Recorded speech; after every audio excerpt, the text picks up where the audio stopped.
हमें एक और पेयजल के लिए, सिंचाई के लिए, उद्योगों के लिए जल की आपूर्ति करनी है, लेकिन साथ साथ एक एक बूंद पानी की, चाहे वह वर्षा का पानी हो, चाहे वह उपयोग होने वाले पानी के एक एक बूंद का उपयोग करते हुए उसका संरक्षण भी करना, उसका उचित नियोजन भी करना। ये दोनों कार्य आपके होने चाहिए और आपके माध्यम से इसकी उचित ट्रेनिंग होनी चाहिए। इसके लिए प्रधानमंत्री मोदी जी ने अनेक अभियान प्रारंभ किए। अटल भूजल योजना प्रदेश के अंदर उसी प्रकार की एक योजना है। चेक डैम का निर्माण भी करना, रेन वाटर हार्वेस्टिंग के भी अनेक प्रयास प्रारंभ हुए हैं और इन प्रयासों में हमारा भी अपना योगदान होना चाहिए। केवल सहायक टेक्नीशियन, बोरिंग सहायक टेक्नीशियन के रूप में ट्यूबवेल को ऑन करना, ट्यूबवेल को ऑफ करने तक ही हमारी जिम्मेदारी नहीं है, बल्कि जल के संरक्षण और उचित नियोजन की व्यवस्था के साथ हमें स्वयं भी जुड़ना होगा और लोगों को भी जोड़ना होगा। अगर हम लंबे समय तक इस कार्यक्रम के साथ जुड़ेंगे तो याद रखना कि इसका लाभ भी मिलेगा और उत्तर प्रदेश को प्रकृति और परमात्मा की जो असीम कृपा मिली है, यह इस अमूल्य संपदा जल के कारण ही मिल पाई है। और याद रखना, जल के बगैर तो जीवन की कल्पना की ही नहीं जा सकती। अपने अन्नदाता किसानों को राहत देने के लिए सरकार ने अपने स्तर पर व्यापक पैमाने पर तैयारी की। बजट में प्रावधान किए गए, लघु सिंचाई के नए कार्यक्रम आगे बढ़ाए जा सकें, बजट में इसकी भी व्यवस्था की गई।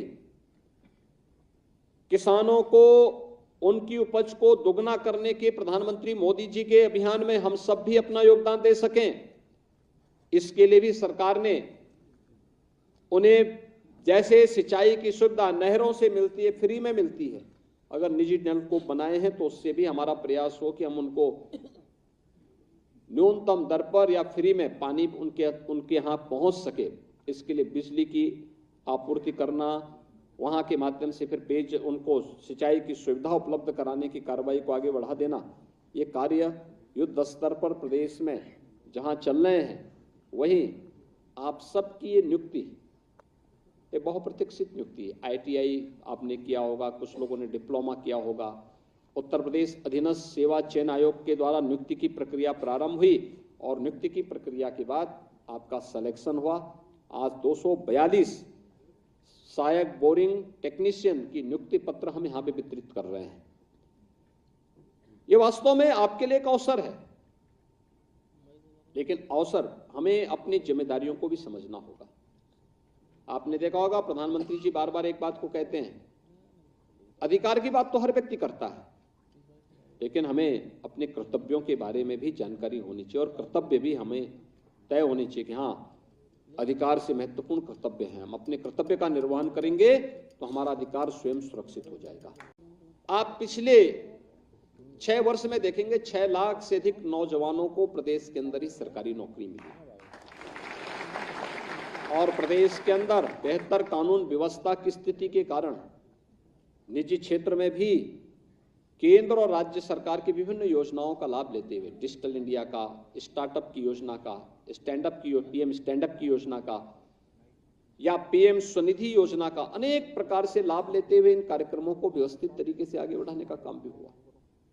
आज परिणाम हम सबके सामने है कि प्रदेश के अंदर लाखों नौजवानों को प्रदेश के अंदर ही नौकरी और रोजगार की गारंटी मिली।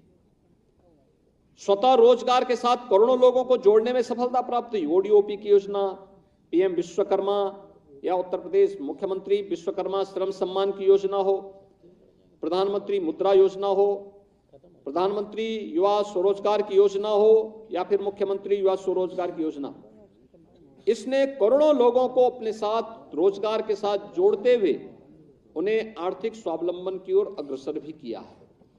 सरकार की मंशा स्पष्ट है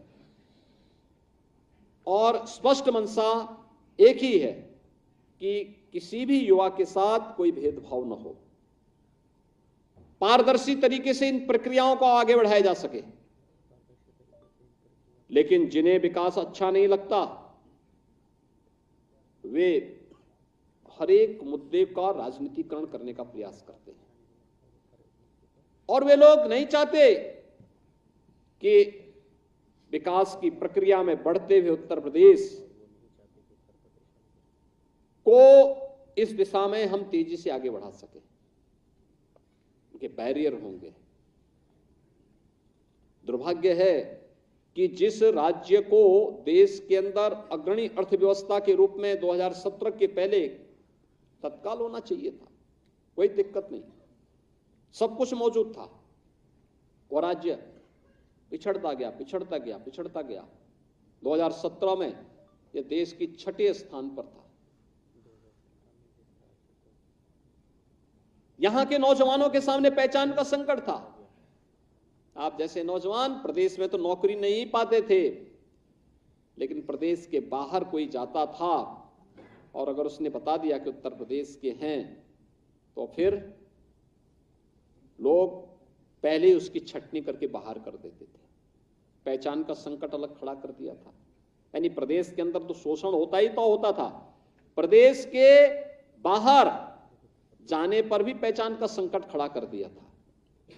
आज जब पहचान के संकट से उभर करके आज उत्तर प्रदेश का युवा, उत्तर प्रदेश का नागरिक देश के अंदर कहीं भी जाएगा, लोग सम्मान की दृष्टि से उसके साथ पेश आते हैं और सम्मानजनक व्यवहार भी करते हैं। इस सबसे बड़ी उपलब्धि आपके साथ जुड़ी। 2022 में दूसरी बार प्रदेश के अंदर डबल इंजन की सरकार आई। इसमें हम लोगों ने जूनियर इंजीनियर सिंचाई और जल संसाधन विभाग के 1438 जो लोक सेवा आयोग के द्वारा चयनित अभ्यर्थी थे उनका चयन किया। प्रदेश में उत्तर प्रदेश लोक सेवा आयोग के द्वारा प्रवक्ता और सहायक अध्यापकों की 436 पदों की भी नियुक्ति की कार्रवाई को पूरा किया। 271 खंड विकास अधिकारियों की नियुक्ति की प्रक्रिया को भी पूरा किया।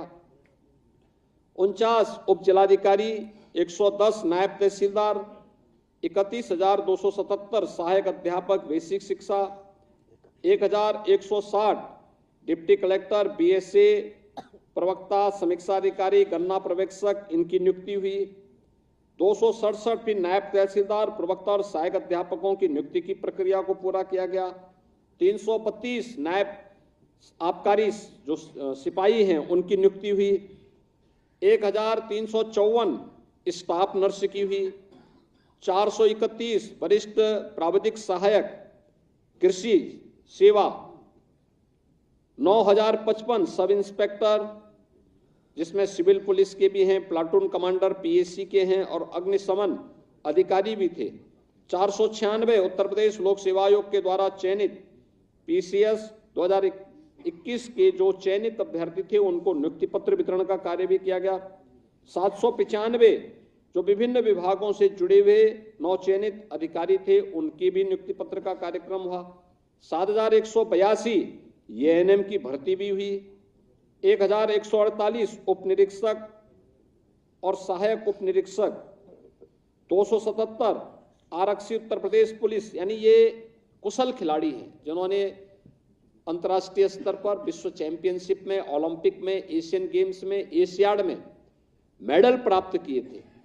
उन कुशल खिलाड़ियों को नियुक्ति पत्र वितरण की कार्रवाई भी यहाँ पर 2 चरणों में, एक बार 277 की हो चुकी है और दूसरी बार भी हम लोगों ने प्रदेश के अंदर ऐसे ही खिलाड़ियों को जो 333 दूसरी बार में हम लोगों ने चयनित किए, यानी कुल 500 ऐसे खिलाड़ियों का अब तक हम चयन कर चुके हैं जो कुशल खिलाड़ी हैं।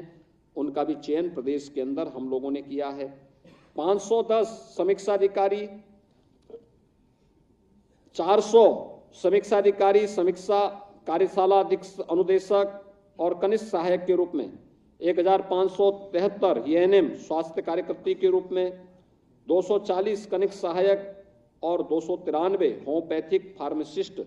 ये नियुक्ति की प्रक्रिया हम लोगों ने नई सरकार आने के बाद प्रदेश के अंदर कुशलतापूर्वक अब तक हम लोगों ने संपन्न किया है। जीवन में व्यक्ति के पास कितना भी धन संपदा आ जाए, कितना भी उसके पास वैभव आ जाए, लेकिन अगर उसका स्वयं का स्वास्थ्य उत्तम नहीं है तो उसके लिए इन सब का कोई मूल्य नहीं होता। हमारी परंपरा भी इस बात को कहती है कि शरीर माध्यम खलु धर्म साधनम, यानी जितने भी धर्म के साधन हैं ये सभी स्वस्थ शरीर से ही संभव हो पाएंगे। उत्तम आरोग्यता को प्राप्त करना, और आज तो ये मैं इसको महज संजोग नहीं मानता हूं, बल्कि ईश्वरीय कृपा से यह एक बहुत अच्छा वो है कि इसमें एलोपैथ के भी हैं तो आयुष से भी जुड़े हुए लोग हैं। एक साथ 2500 ऐसी नियुक्ति पत्र वितरण का एक कार्यक्रम हो रहा है, और यह प्रदेश के स्वास्थ्य विभाग के उत्तरोत्तर वृद्धि और उसके सुदृढ़ीकरण होने की दिशा में एक शुभ संकेत है। पिछले 6.5 वर्ष के अंदर प्रधानमंत्री मोदी जी के मार्गदर्शन में, उनकी प्रेरणा से प्रदेश ने अपने स्वास्थ्य सेवाओं को बेहतरीन किया है। याद करिए 2017 के पहले के प्रदेश की स्थिति क्या थी। हर एक क्षेत्र में पिछड़ा हुआ था, पहचान का संकट था। विकास की बात तो दूर थी, पहचान का संकट था। आप में से बहुत सारे लोग ऐसे होंगे जो उस समय पढ़ते रहे होंगे, उत्तर प्रदेश से बाहर डिग्री लेने के लिए जब गए होंगे तो अपना नाम छुपाने के लिए मजबूर रहे होंगे, अपने गांव का नाम, अपने जिले का नाम, अपने प्रदेश का नाम छुपाने के लिए मजबूर रहे होंगे। ज्यादातर लोग अपना नाम दिल्ली या कहीं और राज्य का दिखाते थे, लेकिन आज मैं कह सकता हूं कि 6-6.5 वर्ष के अंदर किए गए प्रयासों का परिणाम है आज कोई उत्तर प्रदेश का नाम छुपाता नहीं है। जो नहीं भी होगा वही बोलता मैं उत्तर प्रदेश का रहने वाला हूं। इस दौरान हम लोगों ने उत्तर प्रदेश के अंदर कुछ कदम उठाए हैं, कुछ कार्यक्रम भी किए। अब याद करिए 1947 से लेकर के 2017 तक इन 70 वर्षों में केवल 12 मेडिकल कॉलेज प्रदेश में बन पाए थे, और अगर हम उससे पहले से देखें कि कुल मेडिकल कॉलेज 2017 तक कितने बन पाए थे, इनकी संख्या मात्र 17 थी।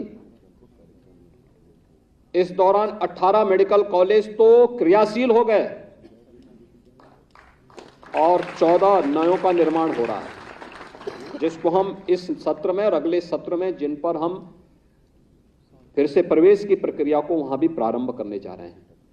मेडिकल कॉलेज के साथ नर्सिंग कॉलेज और पैरामेडिकल की भी कोर्सेज प्रारंभ हो, क्वालिटी दी जाए, जिसके बारे में डिप्टी सीएम पाठक जी बता रहे थे कि मिशन निरामया के अंतर्गत एक बड़े अभियान को आगे बढ़ाने का कार्यक्रम चल रहा है। क्योंकि चिकित्सक के साथ साथ पैरामेडिक्स और नर्सिंग स्टाफ की अपनी भूमिका है, वो बैकबोन होता है इस पूरी स्वास्थ्य सेवा का, और इस दृष्टि से क्वालिटी सेवा वे दे सकें, इसके लिए एक औपचारिकता नहीं बल्कि हम इस दिशा में भी बेहतरीन प्रयास कर सकें, यह एक प्रयास प्रारंभ हुआ है। और उसी प्रयास के क्रम में आज हम सब यहां पर हैं। पहली बार प्रदेश में चिकित्सा और स्वास्थ्य की दृष्टि से अगर हम देखेंगे, इन सेवाओं के स्ट्रेंथनिंग के लिए हम लोगों ने प्रदेश में चिकित्सा शिक्षा में आमूलचूल परिवर्तन के लिए इनका अपना एक स्वयं का विश्वविद्यालय सरदार अटल बिहारी वाजपेयी जी के नाम पे यहां पे एक लखनऊ में बन रहा है, और उसी हमारी जो अटल मेडिकल यूनिवर्सिटी है, सभी प्रदेश के मेडिकल कॉलेजेस से एफिलेटेड होंगे। उससे उसने कार्य करना प्रारंभ किया, युद्ध स्तर पर कार्य चल रहा है।